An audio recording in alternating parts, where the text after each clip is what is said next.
This is the A2A Simulations Piper Comanche 250. This airplane retails for $49.99. So I've got one question. Is it worth it? Keep watching. We'll find out.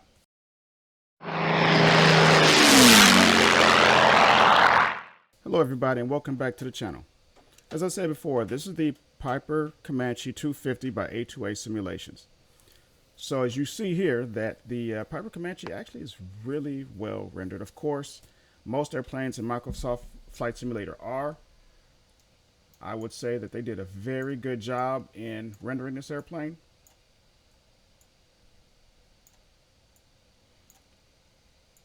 Supposedly, or not supposedly, I should say, according to A2A, somebody they know or they actually have one of these. So I'm not surprised that they did render it very well.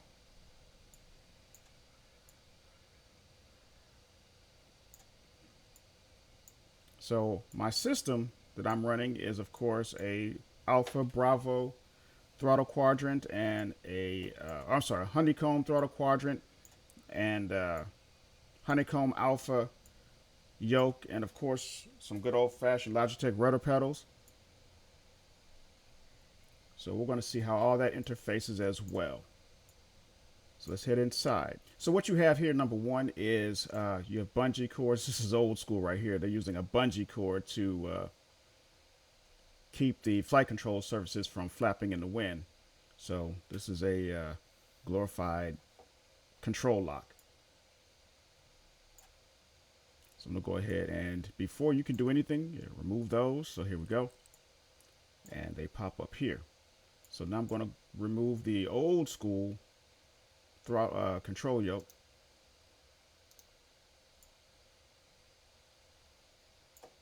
And we're going to take a look at the flight instruments. So per the old school, they have all of their radios on the left. Old school transponder.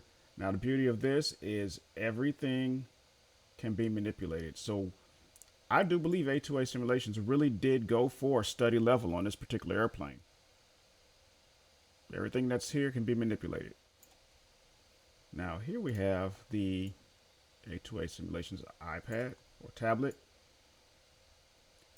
And as you notice on the outside, you had all of these static elements. You had your tie downs, your chocks. You can remove those from here.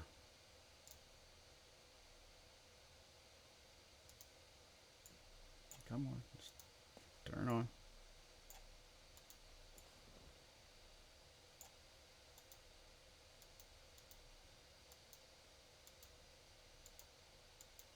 All right, so this doesn't automatically come up. So here's the question. If I turn on the master, will this work?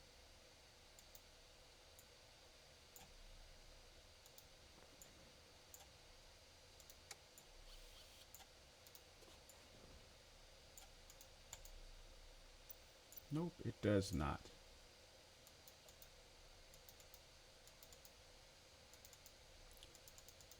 So I did do a previous flight on here, and all I did was hit the reset to get back to landed position.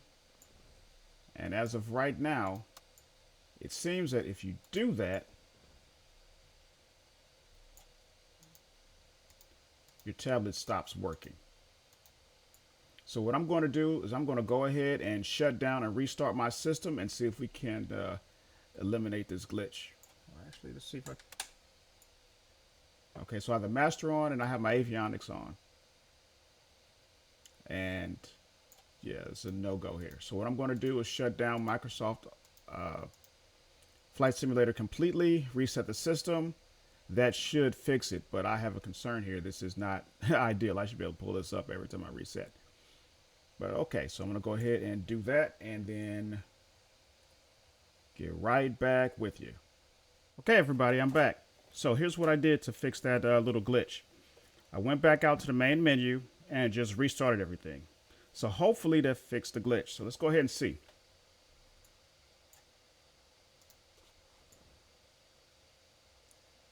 And it did. I'll go ahead and turn off my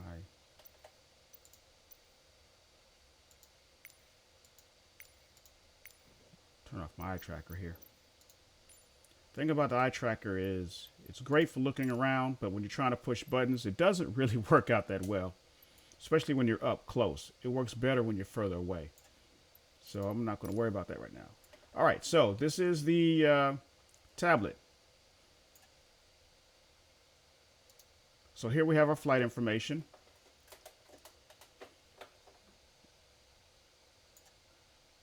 Checklist, the emergency checklist. Now here are the controls. So I have set right now the GNS 530 and 430. So I'm going to go ahead and leave those there. You can change those out. Here, here, here, and here.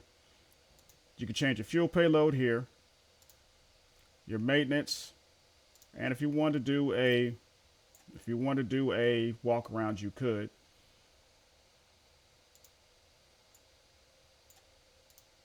Now, this airplane also is capable of doing the persistence. So whatever condition you have it in, it'll stay in, and it also does wear and tear. If you choose to turn those on and off, you can do that here in advanced options. So I have mine turned off just because I don't like keeping track of that stuff right now. So I'm going to go ahead and turn off the static elements. So that's wheel chocks, tie down, control lock, and the pitot cover. Now this T is the tow bar. If you click on the tow bar, it'll take you outside the airplane and you can see you have the tow bar. You turn the tow bar off, back inside, and there's no tow bar. So if you go outside externally,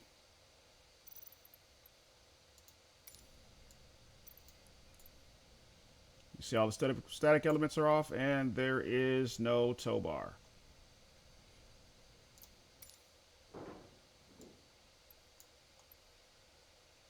So that's the tablet in a nutshell. So we'll go ahead and turn the tablet off for now. Turn the camera off for now. All right, so let's go ahead and start this thing up. I'm going to go ahead and remove the control yokes. One thing I can honestly say that I do not how these look, not because A2A rendered them poorly. I just think they're ugly control yokes. But this is an old school airplane, and these are old school control yokes. Okay. Also, as you know, with all my flight simulation videos, I'm going to include the actual pilot's operating handbook in the description. So you can feel free to download that once you get done watching this video. So we're going to turn on our master.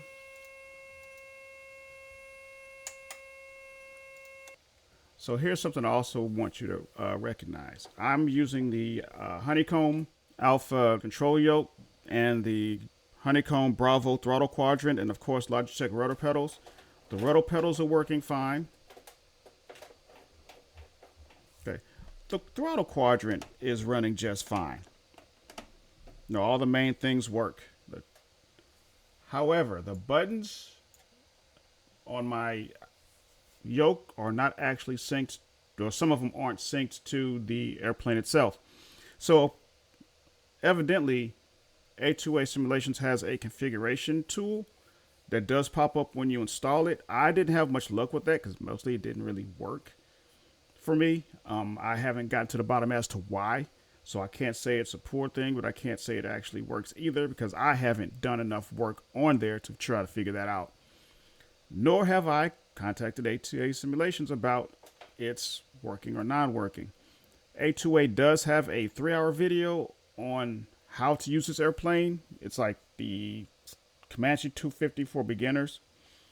So that's out there. So I'm just going to use the good old-fashioned mouse and turn our master on. Let's make sure that's in. And I hear that sound that lets me know that I need to turn on my tanks. So let's go ahead and do that. Now, that's the master. That's the fuel.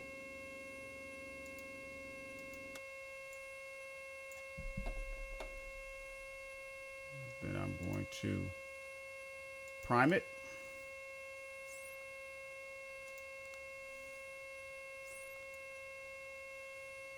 And from there, let's see where this goes. That noise was, I had my gear up lever set to up because I had some issues with this earlier. And so I basically had to restart. So I didn't set my gear down. Anyway, let's go ahead and put that on both.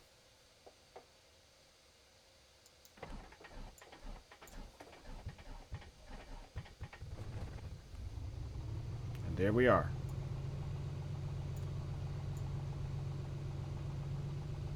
Nice start. So I'm gonna go ahead and turn on my avionics. Now my avionics button is working per default on here, but my master is not. So I'm gonna go ahead and let my avionics power up. Very nice touch with the engine monitor.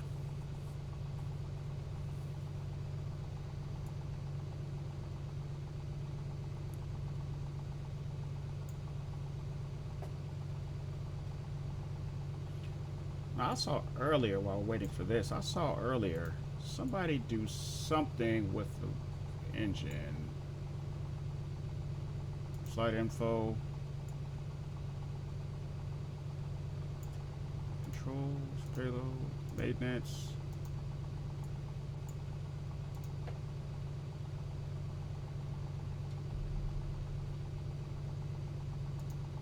That's pretty cool. I like that. That's pretty cool. So if you really want to know how things work, you could do this. This is pretty cool.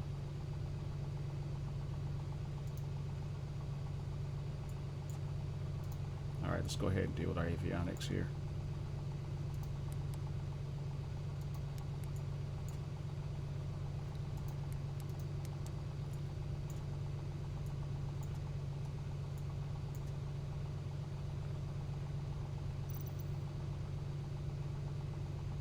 I'm gonna add some more gas just because I want to.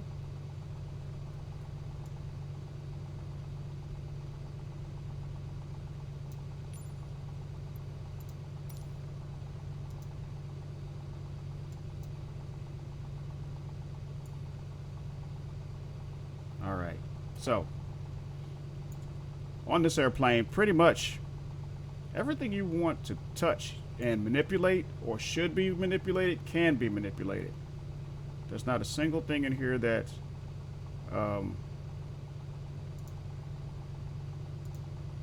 that you could just manipulate everything. Just about everything. Maybe not this book. I mean, if I want to open an ashtray, I can. That's actually pretty cool too. So I really think A2A did a good job on manipulation. I do believe they're actually going for study level on this. I really do. I think this was meant for study level. Here's the back seats. I mean, I can turn all kind of stuff. That looks like that's a light. That's cool.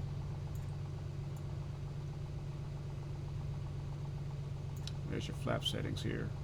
It's another light. So yeah, this is really cool. But for me, what I want to know is how does it fly?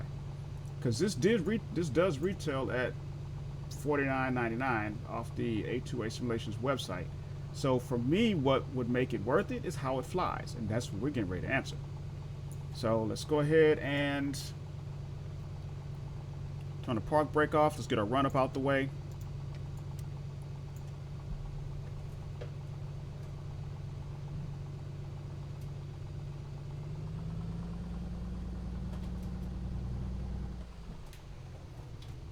I like the way it taxis. The taxi's pretty nice.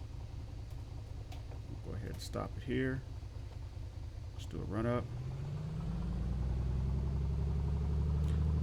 I also like the sound. Sounds really nice too.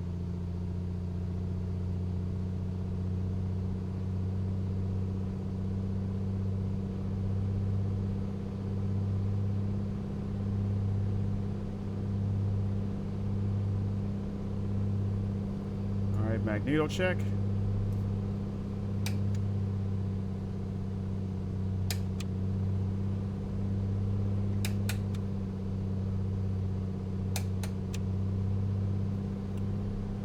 Radar view check.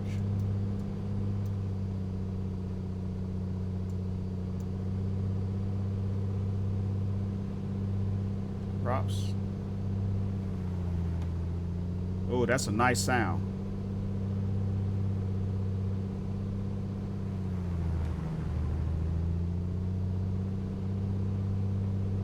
Okay, all the other gauges are in the green.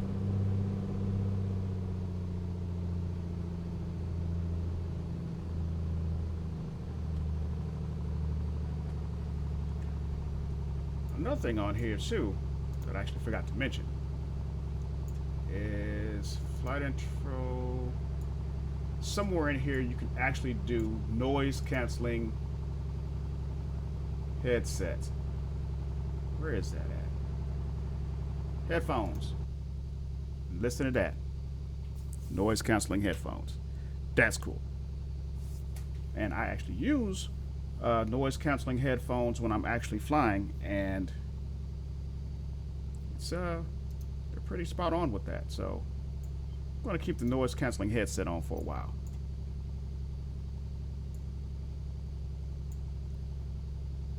All right, so let's go ahead and head over to the runway.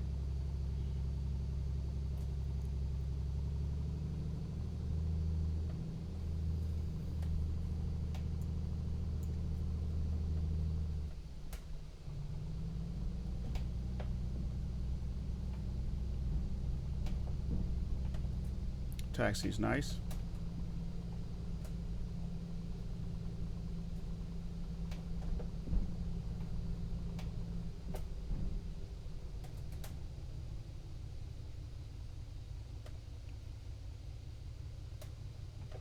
All right, let's check final. So we're going to go on a short flight today. We're going to go from Creve Coeur, Missouri to Washington, Missouri. So it's 1H0 to KFYG. It's not really a long flight. It's like 15 minutes. But we're also going to do some flight maneuvers in between there, because for me, like I said, $49.99, is it worth it?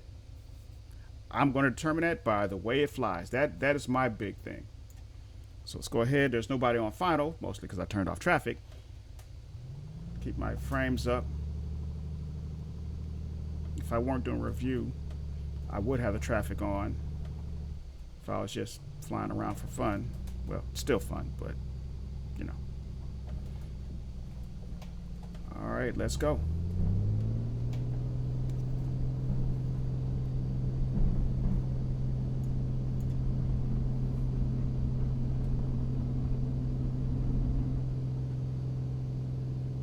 Okay, we got a positive rate. Gear up.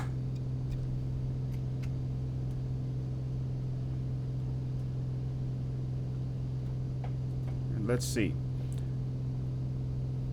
What I'm going to do now is, of course, I am going to head up to 2,500 feet, but I'm going to trim those up. Let's see how this trim works.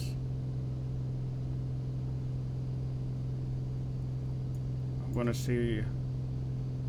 One of my pet peeves about Microsoft Flight Sim is the trim is jerky.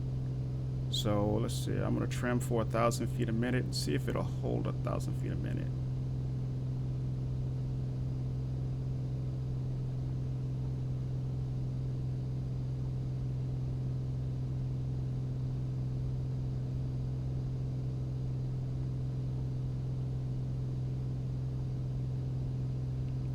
It's also kind of tricky to do in a turn.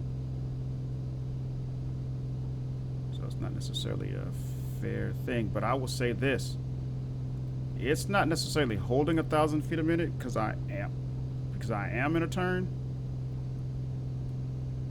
Actually, it's 1,500 feet a minute. So I'm going to level off here.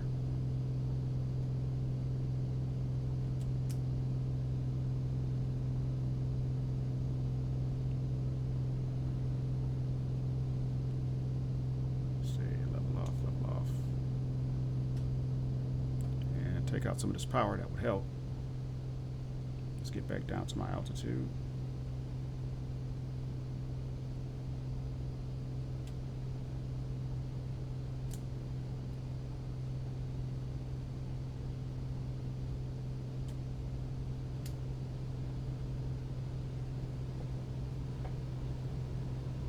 There we go, level off.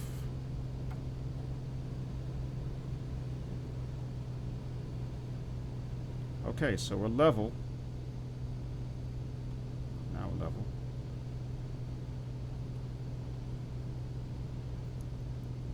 Now let's see if I can trim it for straight and level.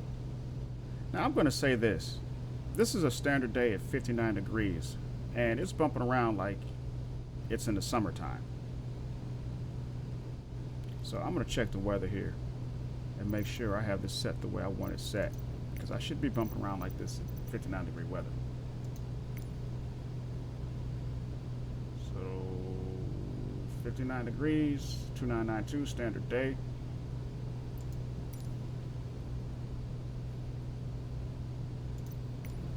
Shouldn't quite be bumping around like that. So I think they're kind of exaggerating turbulence. The wind turned off, so there should be no turbulence down here, not at 59 degrees. But because this thing has thermals set, or because this thing thinks it has thermals, it's actually doing really well trim wise. Like, this is very, very stable. So I'm gonna honestly say I'm kind of impressed. This is very stable. I don't have my hands on my yoke at all, and I'm just doing very little corrections. So there's not an abrupt movement when you're flying, and so I really appreciate that. This is probably the best trimming airplane available on Microsoft Flight Sim for a PC right now. So now I'm going to go into a nice turn.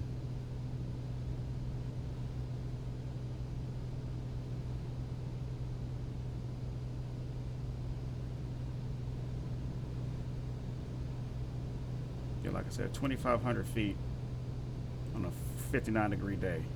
It should be pretty smooth. So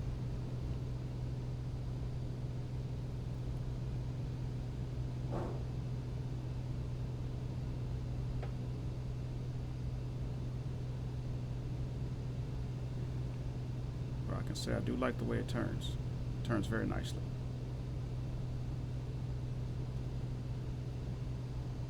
So what I'm going to do now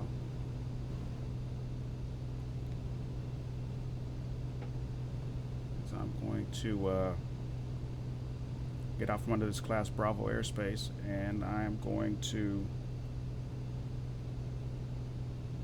go up to somewhere like 5,000 feet or so, see if the thermals still follow. That's going to determine whether that's the A2A Simulations flight dynamics, or is that the sim. So let's go ahead and continue this turn, shoot out, get out of the Class Bravo, or under the Class Bravo airspace, I should say. The default setting on the controls is pretty responsive, so I like that.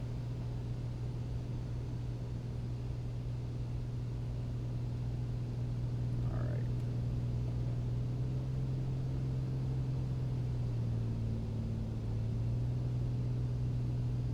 Climb up to 5,000 feet, see if we can get out of some of this.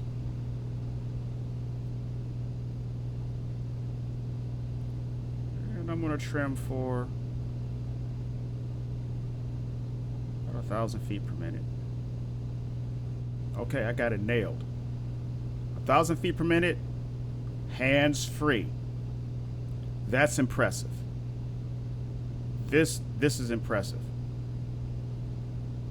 Even with the turbulence. So that speaks to the fact that they really do know how stable the Piper platform is. Somebody did their homework for real, for real. So I'm going to go ahead and do a power off stall. Let's see how this works. So I'm just going to go ahead and bring the power back, slow down.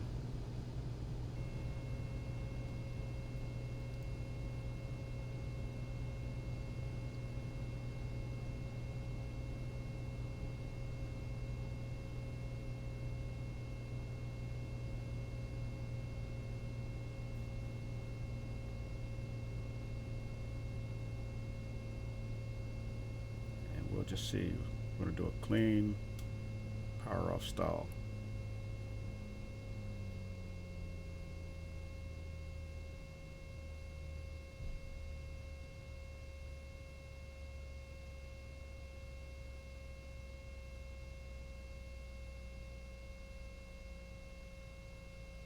Okay, there's a stall warning. To buff it.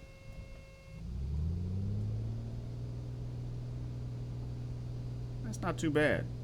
It didn't severely drop a wing like most of the Microsoft aircraft do. That's actually pretty good. All right, let's get back to our cruise configuration. And let's do some steep turns.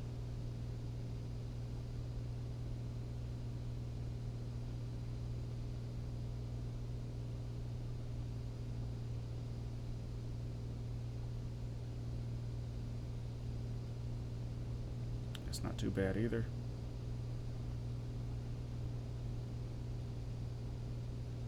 All right, let's go the other way.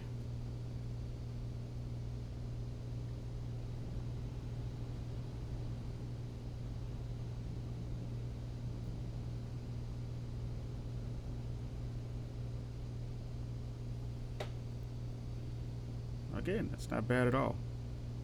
All right, so I'm gonna go descend back down. Descend down to 4,500.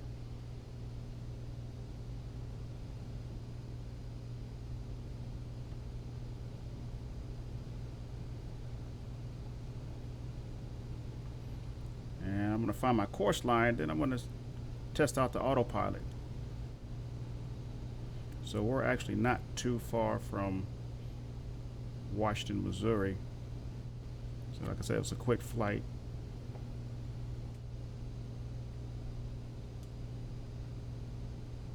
Yeah, so far this airplane flies very well. Let me give myself some room here. I'm going to intercept backwards just because I want to turn around and see if it will track it in. So right now I'm looking at Spirit of St. Louis Airport. I'm going to turn around before I bust their airspace. Well, actually, I won't. The airspace tops out at 3,000, and I'm at 4,500. So, and that's back under the Bravo airspace, which this particular point, the bottom is 5,000. So I'm kind of threading it a little. I'm in the airspace. They're in between airspaces here.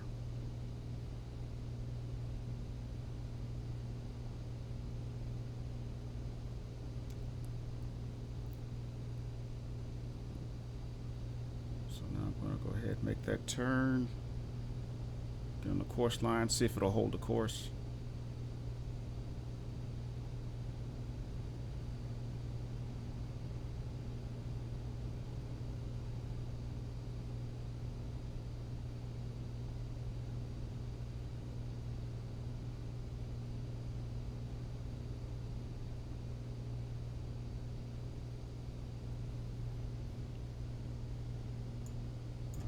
Turn the autopilot on.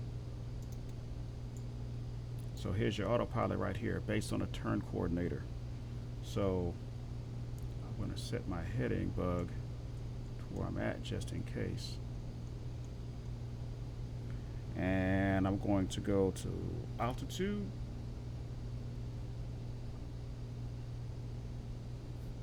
And heading.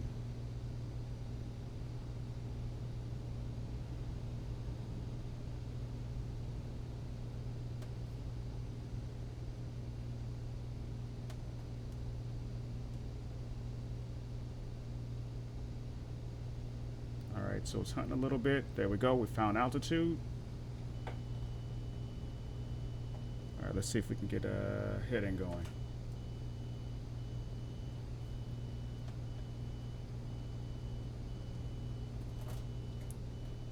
All right, so let's turn. Let's airplane turn.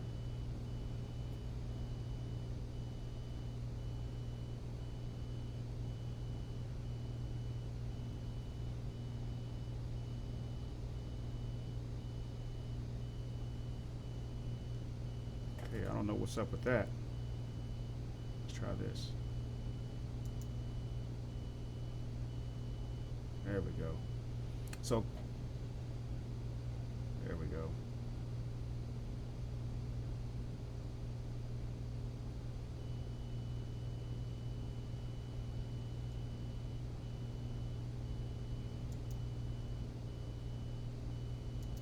Okay, so now I'm trying to see if it will track the nav. So let's go ahead. See if it'll track nav.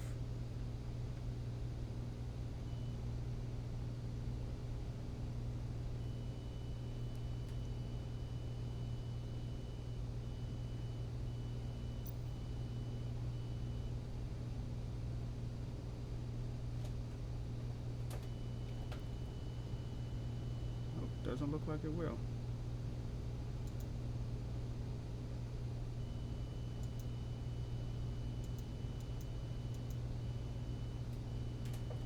So we'll go ahead and turn.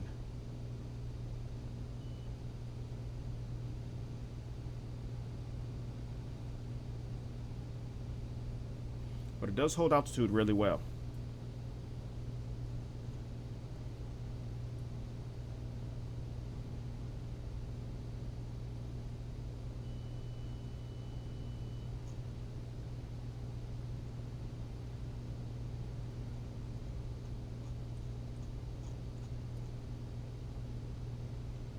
Okay, it also turns really well. Let's see if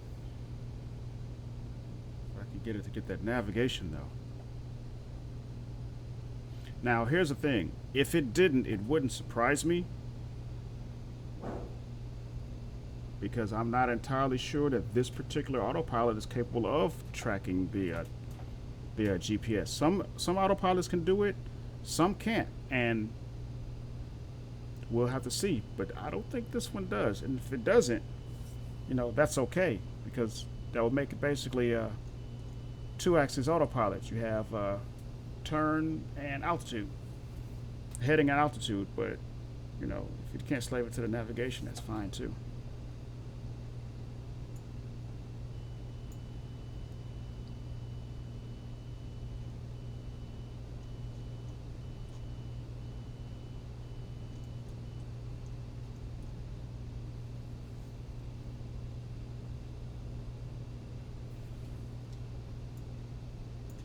And I notice I'm up higher, so I'm not getting those unnecessary tremors. And this is the airfield right here. I'm going to fly right over it.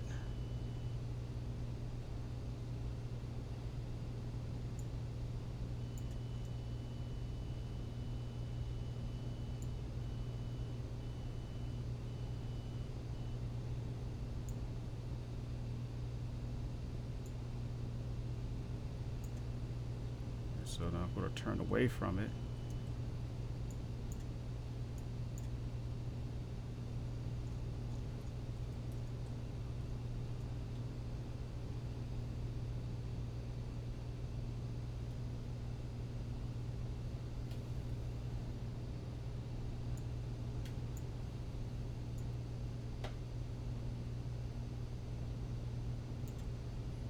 So if anybody is familiar with this particular autopilot, let me know, because I'm not familiar with it, so I'm not really sure of its capabilities. I could be doing something wrong, I don't know, so let me know. But I think here you'll actually keep your ground track.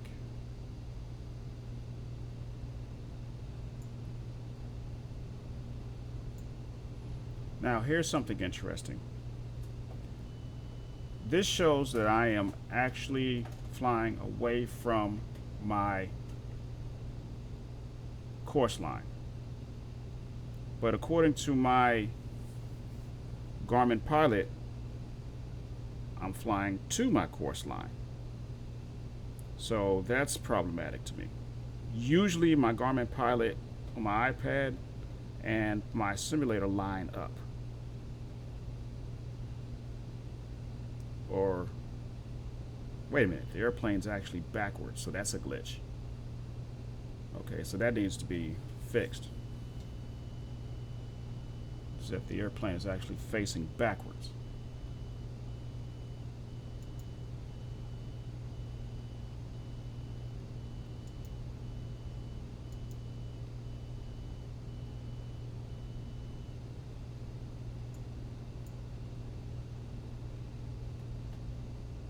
Yeah, the airplane's facing backwards.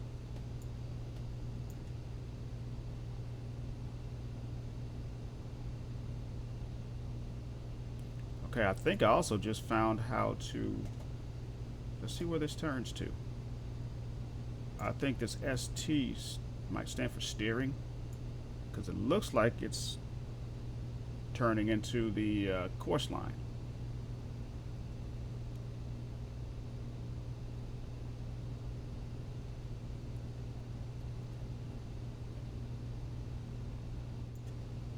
It also doesn't help that I'm so close.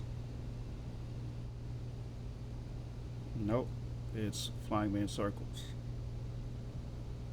So let's do this. I am going to change my destination. I'm going to go direct to Spirit of St. Louis Airport. Let's see what happens here. So let's go direct. Okay.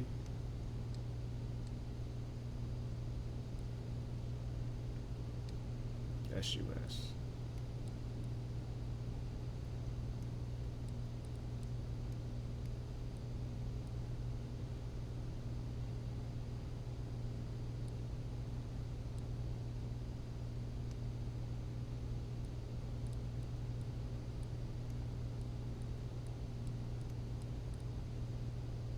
Oops. Okay. Yes. US.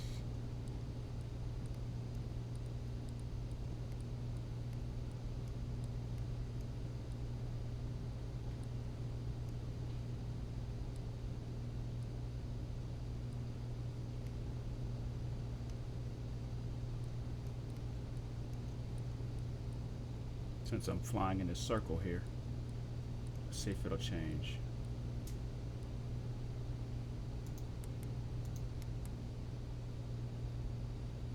All right, so I'm still flying in a circle. I'm gonna let it complete the next loop, next turn. Now, I should run right into KSUS, the course line for KSUS, because I'm right over it. So let's see what happens.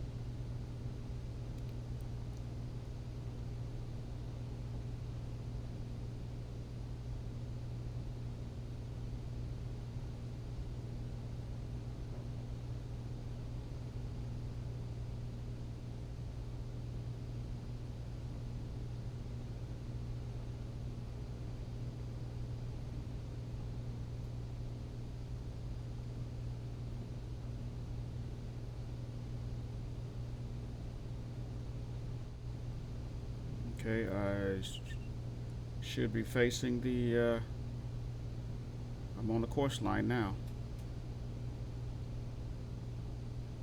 And it's continuing its turn, so that's not it. Let's try.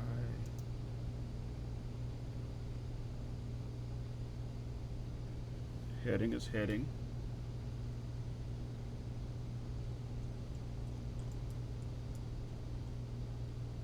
So there's your heading. It responds just fine to heading.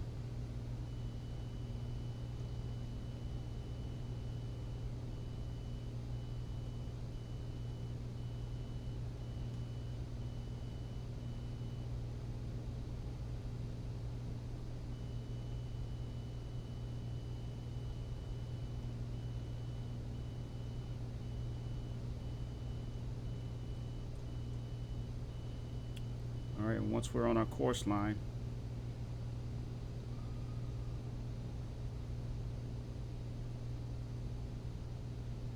all right.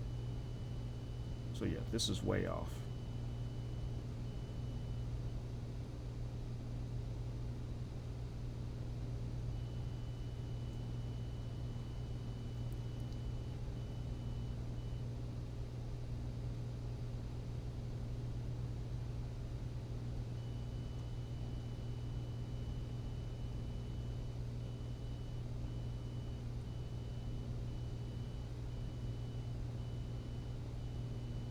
Let's see if this ground track does.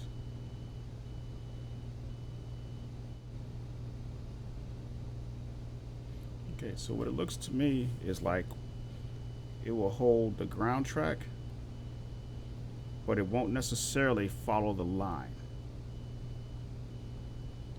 That's what it looks like to me. So that's okay. You know, that's some autopilots, that's what they do. Like I said, this might be a 2 axes. It might do heading, ground track, and altitude, but it's not slave to the GPS. It is what it is.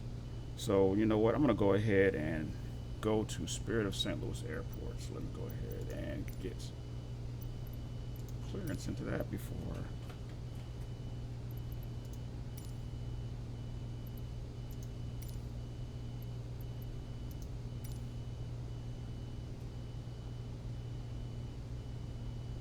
Spirit Tower 701 Tango Delta is 11 miles west, 4,500 feet with whiskey to land. And I'm going to turn off the autopilot. 701 Tango Delta Spirit Tower. Altimeter 29er.9er, 2 wind calm fly, left traffic runway 26 right.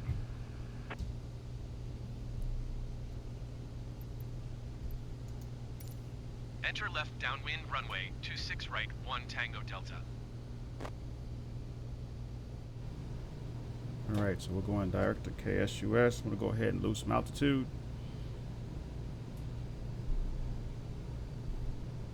Clear me for 26 right. Get myself in position for that landing.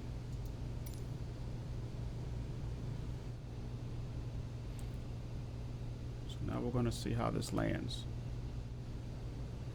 Now in real life, they would have told me left traffic for 26 right. It would have been right traffic for 26 right. Because 26 right is actually on this side of the airport. So here's 26 right here. Or actually, this is 8 left. 26 right's on the other side. Go ahead and slow down. Bring the gear down. First notch of flaps.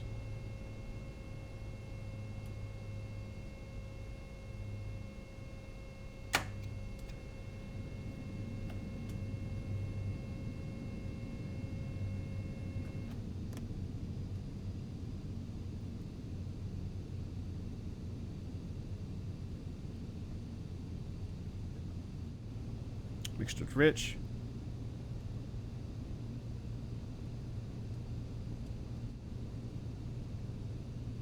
Now I like to have my eye tracker on for landing.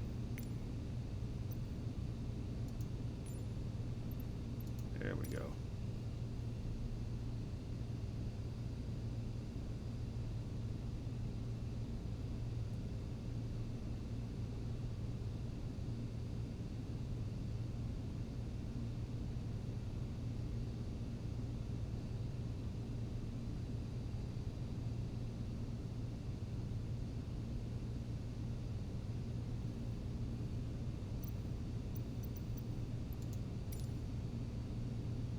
Tango Delta wind calm, clear to land runway 26 right. All right, acknowledge that.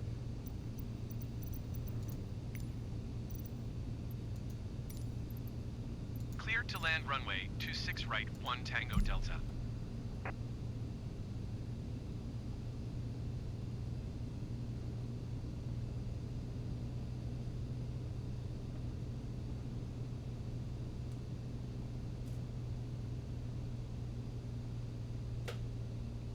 All right, let's try not to blow through final here.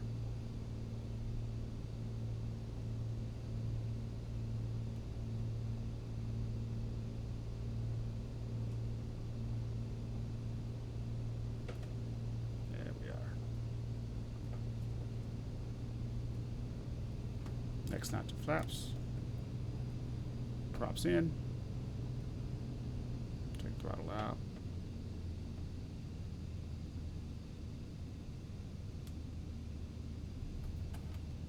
Another notch of flaps. There we are.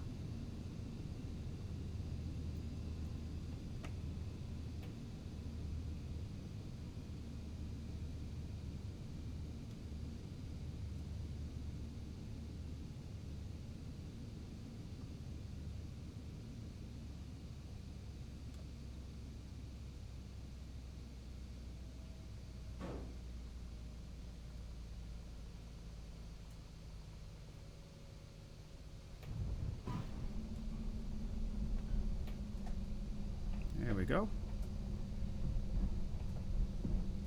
Not one of my better landings. But this is the first landing I've done with this airplane, so.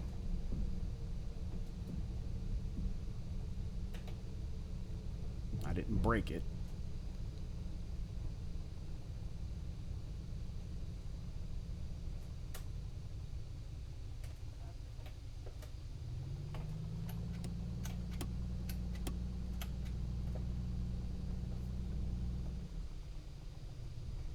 Tango Delta, contact ground on 121.7.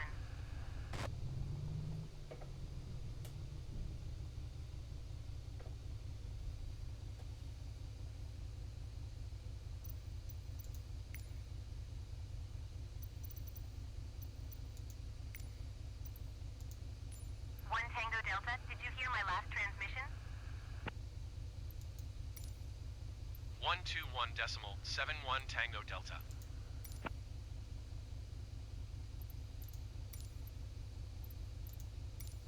Spirit Ground 701 Tango Delta, request taxi to parking. 701 Tango Delta taxi to General Aviation Parking via taxiway Charlie. So like I said, this does taxi really well. So I'm going to be real truthful with you. Is it worth $49.99? As far as flight dynamics are concerned, yes. Yes, it is. Because Tango Delta acknowledge last transmission. Okay.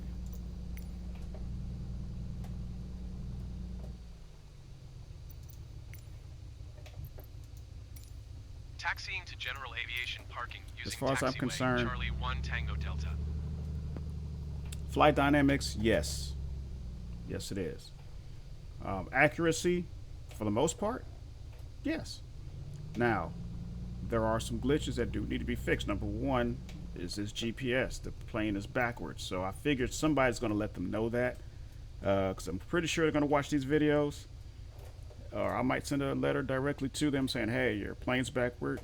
And they should probably fix that in an update. The trim is second to none. Stability is second to none. And this is probably the most accurate flight model I've seen on Microsoft Flight Simulator. So on that end, for me, yes, absolutely is worth it. If you're trying to do study level stuff, I think you could pull it off. If you own one of these, let me know in the comments. Let me know what you think. So with that being said, everybody, I appreciate you flying along, and I will see you next time.